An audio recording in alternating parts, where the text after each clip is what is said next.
Lo atractivo y no atractivo del narcisismo. Bienvenidos.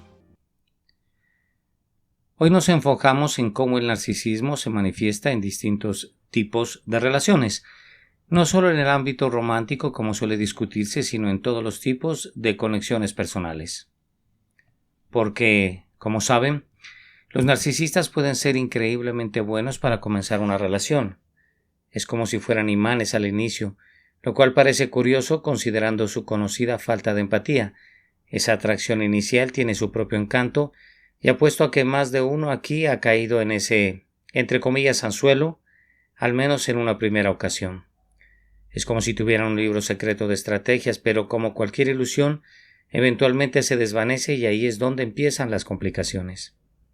Entonces, ¿de dónde proviene ese magnetismo inicial si en el fondo los narcisistas están tan centrados en sí mismos? Porque si los narcisistas realmente anhelan el amor, esa necesidad es genuina. No es que sean incapaces de amar, sino que tienen serias dificultades para retribuir ese amor, como el mito de Narciso. Están tan absortos en sí mismos que les cuesta mucho amar a alguien más. Las investigaciones modernas respaldan esta idea. En sus relaciones buscan satisfacer principalmente sus propias necesidades, convirtiéndolas en herramientas de autogratificación. Para entender cómo logran este tipo de manipulación, tenemos que ir más allá de la idea de que todos los narcisistas son iguales. Existe un modelo más detallado, conocido como el modelo trifurcado, que nos ofrece una visión mucho más matizada. Imaginen un triángulo. En el centro tenemos el antagonismo como núcleo, representado por la dominancia, la arrogancia y la falta de empatía.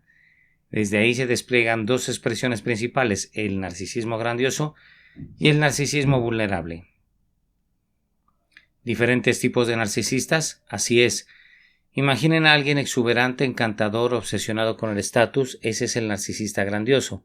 Es el alma de la fiesta, pero en el fondo manipulador, usando a otros para avanzar en su propio beneficio. En el otro lado está el narcisista vulnerable, más discreto, tal vez incluso autodevaluador, pero con una necesidad intensa y controladora, frágil, usando el sarcasmo, la culpa y el papel de víctima como herramientas para manipular.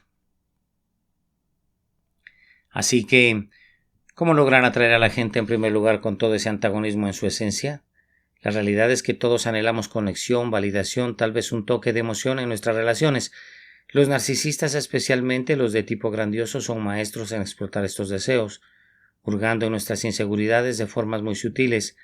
Proyectan una imagen de éxito y confianza y a veces ese toque de peligro o misterio puede resultar muy atractivo. Nos conecta con nuestros instintos primitivos de buscar estatus y compañía especial, aunque sea solo en la superficie. Y aquí entra en juego el concepto de percepción rápida. Juzgamos rápidamente a las personas basándonos en las primeras impresiones y los narcisistas son expertos en aprovechar ese momento. Son encantadores, seguros, carismáticos, al menos hasta que la máscara empieza a resbalar. Pero, ¿cómo mantienen a la gente a su alrededor después de esa atracción inicial? Especialmente cuando están usando la relación para su propio beneficio. Pues son estratégicos. Es lo que llaman obtener su suministro narcisista. Buscan constantemente esos impulsos de ego, así que, por ejemplo, crean asociaciones que los hagan lucir bien, como una pareja de prestigio o amigos conocidos. También rodearse de personas que los admiren, construyendo un séquito que les brinde la admiración que tanto ansían. En cuanto a la necesidad de control y dominación, ahí es donde el antagonismo realmente muestra sus dientes. Algunos narcisistas, especialmente los grandiosos, recurren a tácticas de manipulación y hasta intimidación para asegurar su poder.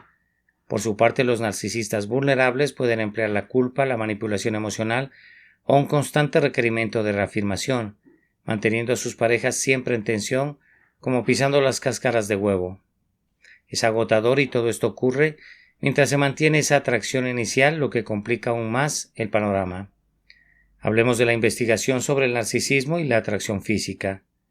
Los estudios muestran que, en promedio, los narcisistas suelen ser percibidos como más atractivos. ¿Será que nacieron con mejores genes? No necesariamente. Es una cuestión de esfuerzo. Un estudio revelador conocido como el estudio de la ornamentación efectiva demostró que los narcisistas invierten más tiempo y energía en su apariencia. Es más probable que sean estilosos, bien arreglados y que se presenten con confianza. Toda parte de una estrategia cuidadosa para construir esa imagen, un acto diseñado para atraer. Ahora, uno pensaría que estos destellos iniciales no duran para siempre. ¿Qué pasa cuando la fachada se desmorona? Piensen en ello como un pastel de chocolate, un subidón inicial de azúcar, la pura satisfacción, pero luego el bajón. Quizás hasta un malestar en el estómago. Es fugaz y al final se queda peor que antes. Entonces ese primer éxtasis en una relación narcisista se parece a ese golpe de azúcar. Recuerden ese modelo trifurcado que mencionamos. Los 3 elementos claves del narcisismo, cada uno desempeñando un papel en cómo estas relaciones se deterioran. Hablamos de la extroversión, el antagonismo y el neuroticismo, aunque este último es más prominente en narcisistas vulnerables. Empecemos con la extroversión. Al principio esa personalidad tan extrovertida resulta un gran atractivo. Pero ¿qué pasa cuando la relación se asienta?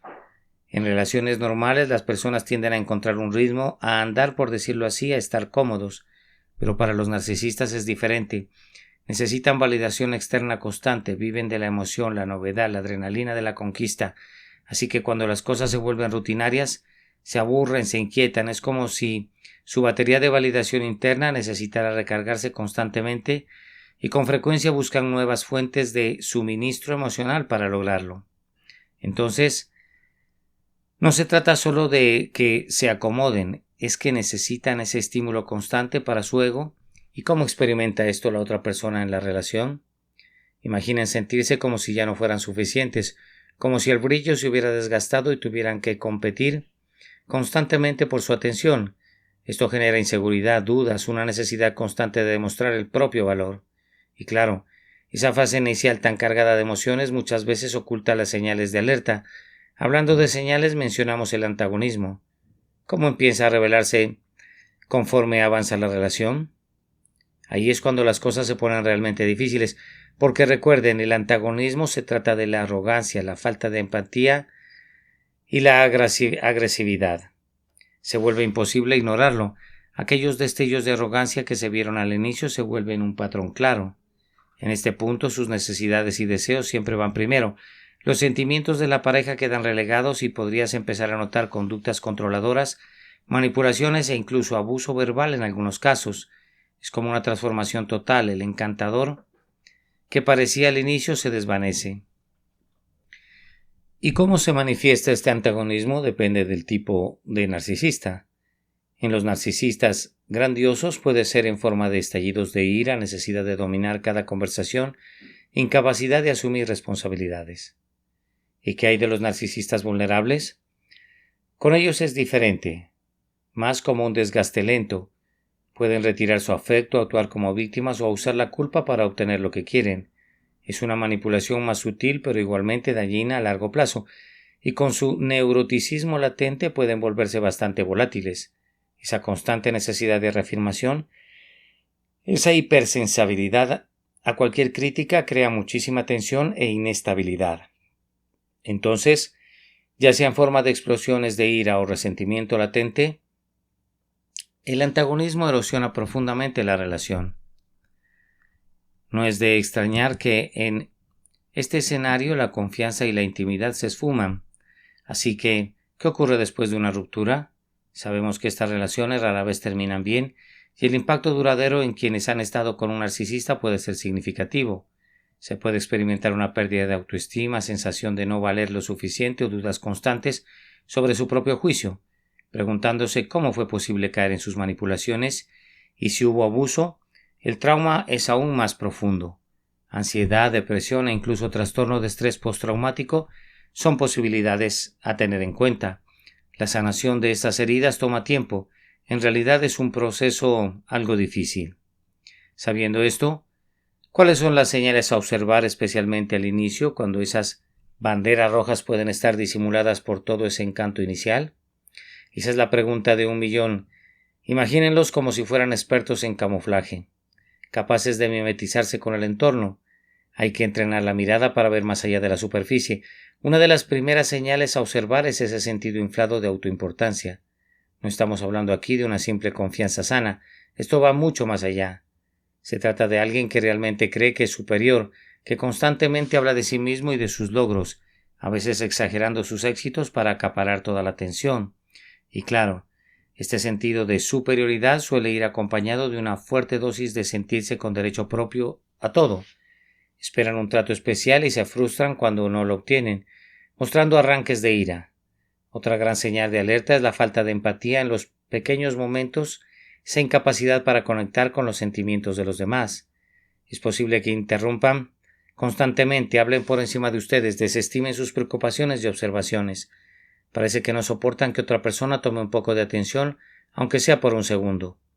A causa de eso, también rara vez muestran remordimiento o asumen responsabilidad. Cuando intentan resolver un problema, lo voltean y culpan a otros o circunstancias externas. Harán cualquier cosa para evitar aceptar la responsabilidad, desviando la culpa en todo momento, y eso, claro, se entrelaza con el control y la manipulación. Los narcisistas son maestros en los juegos de culpa, el chantaje emocional y hasta las amenazas para conseguir lo que quieren. Pueden criticar constantemente, hacer que sus parejas se sientan inseguras o incluso aislarlas de sus seres queridos.